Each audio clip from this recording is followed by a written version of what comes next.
ମୁଁ ତ ଏ ବର୍ଷ ସ୍ୱର୍ଣ୍ଣ ମନ୍ଦିର ଜଏନ୍ କରିଛି। ଆଜି ତ ଆମର ଟିକେ ଲେଟ୍ ହେଇଛି ଆଖଡ଼ା ପୂଜା।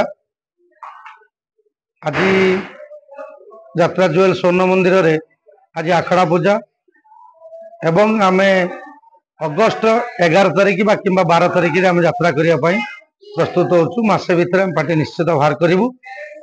ନାଟକ ଆମର 4 ଗୋଟି ନୂଆ ନାଟକ ହବ। ଆଜି ଯେଉଁ ନାଟକଟି ଆଜି ଆରମ୍ଭ ହବ, ନାଟକର ନାଁ ହେଲା ପ୍ରଥମ ରାତିର ଶେଷ ପୁରୁଷ।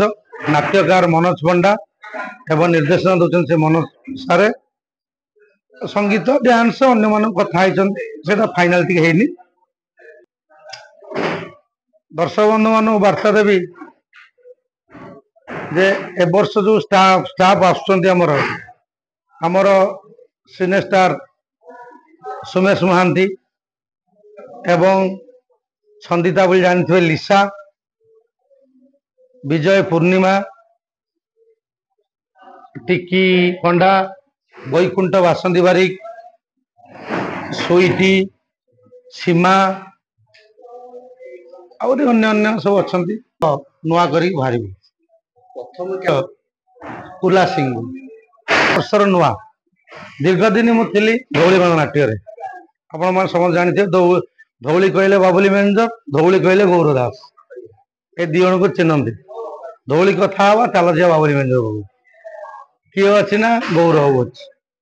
ମୁଁ ସେ ମୋର ଗୌରବ ବହୁତ ଭଲ ପାଏ ବି। ବଡ ଭାଇ ମାନେ ମୋ ସହିତ ବି କାମ କରିଛନ୍ତି। ସେ ନିଆରା।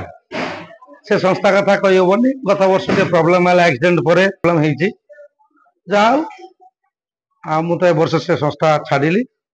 ଏ ବର୍ଷ ଯାତ୍ରା ଜୁଏଲ ସ୍ୱର୍ଣ୍ଣ ମନ୍ଦିର ପ୍ରଯୋଜକ ମୁକ୍ତିକାନ୍ତ ପିଣ୍ଟୁ ବାବୁ ସେ ମାଲିକ ଅଛନ୍ତି। ତାଙ୍କ ତତ୍ତ୍ୱାବଧାନରେ ମୁଁ ଆସି ଏଠି ଚାକିରି କରିଛି। ମୁଁ ସୁଚାରୁ ରୂପେ 2024-25ରେ ପାର୍ଟି ଠିକ ନେଇ ଚଲେଇବି। ଯୋଉ ଦର୍ଶକ ବନ୍ଧୁ ମାନେ ବା କମିଟି ବନ୍ଧୁ ମାନେ ନେଗେଟିଭ ଚିନ୍ତା କରୁଛନ୍ତି, ସେଟା ଭୁଲ। କାହିଁକିନା ଆମେ ବି ସୋସିଆଲ ମିଡିଆରେ ଆମକୁ ବି ନେଗେଟିଭ ଟିକେ ଜଣେ ଜଣେ କହି ଦଉଛନ୍ତି, ଆଜ୍ଞା ସେଟା ଭୁଲ କଥା। ସେସବୁ କିଛି ଯଦି ସେ ଆମେ ଖରାପ ହେଇଥାନ୍ତୁ, ଜଣେ ମାଲିକ 9 ବର୍ଷ ମତେ କେମିତି ରଖିଥିଲି। ମୁଁ ନାଟ୍ୟକାର ମନୋଜ ପଣ୍ଡା। 100ରୁ 120ରୁ ଉର୍ଦ୍ଧ୍ୱ ନାଟକ ମୁଁ ଲେଖି ସାରିଛି। ତା ଭିତରେ ବି 10-30 ଖଣ୍ଡ ନାଟକ ମୁଁ ନିଜେ ଡିରେକ୍ସନ୍ କରିଛି। ଆଜି କୋଉ ନାଟକ ତାଙ୍କର ପ୍ରଥମ ରାତିର ଶେଷ ଦର୍ଶକଙ୍କ ମନରେ ତ ନିଶ୍ଚିନ୍ତ ହୋଇବ, ଏ ଗ୍ୟାରେଣ୍ଟି ମୁଁ ଦେଉଛି। ଆଉ କାହାଣୀ ବିଷୟରେ ଖାଲି ଗୋଟେ କଥା କହିବି ଯେ ପୁରୁଷ ପ୍ରାଧାନ୍ୟ ସମାଜରେ ନାରୀ ସବୁଦିନେ ଗଣ୍ୟ ହୋଇ ରହିଆସିଛି।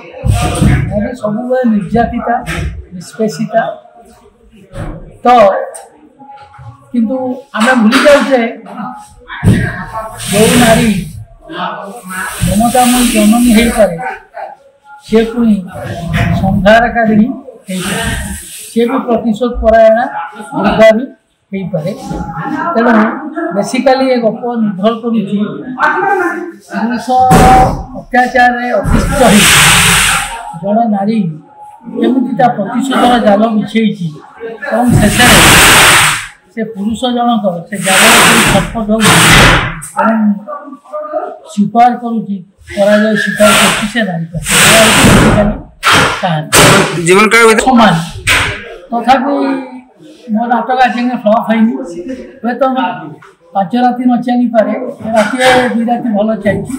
କିନ୍ତୁ ମୋର ଯାତ୍ରା ଜଗତ ଗୋଟେ ନାଟକ ଥିଲା ମାଇ ଫୁଲ ଆଣିଥିଲି, ଯାହା ଗୋଟେ ମଞ୍ଚରେ 9 ରାତି ଧରି ମଞ୍ଚସ୍ଥ ହେଇଛି।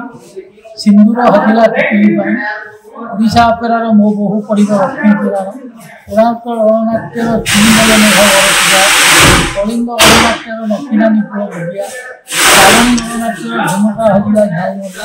ଏମିତି ଅନେକ ନାଟକ ବାକି ରହିଲା। ମୋ ରାକ୍ଷୀ ପଇସା ନିୟତି ଗଣନାଟ୍ୟ ବହୁ ଚର୍ଚ୍ଚିତ ନାଟକ। ତ ଚଳିତ ବର୍ଷ ମୁଁ 3 ଖଣ୍ଡି ନାଟକ ପାଇଁ ଚୁକ୍ତିବଦ୍ଧ ହେଇଛି। ବାଘା ଯତୀନ, ଓମ୍ ଶ୍ରୀ ବାଘା ଯତୀନ ଗଣନାଟ୍ୟରେ ନାଟକ କରୁଛି। ନାଟକ ନାଁ ହେଉଛି ଦୁଃଖ ଦେଇଗଲା ତାମିଲ ଭାଷା।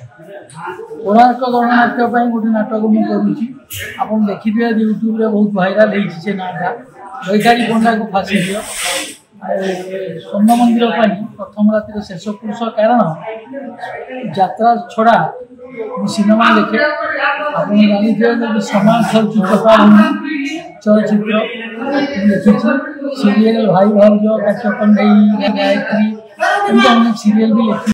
हेलो 10th एग्जामिनीज आपण मैंने एमती एक स्कूल खोजुंट कि जो इंटीग्रेटेड कोचिंग पाई परिबे तेबे टीएससी गुरुकुल जोग दियंतु जा एकेडमिक लर्निंग पार्टनर फिजिक्स वाला सहित अनुमोदित कॉल 9438782020।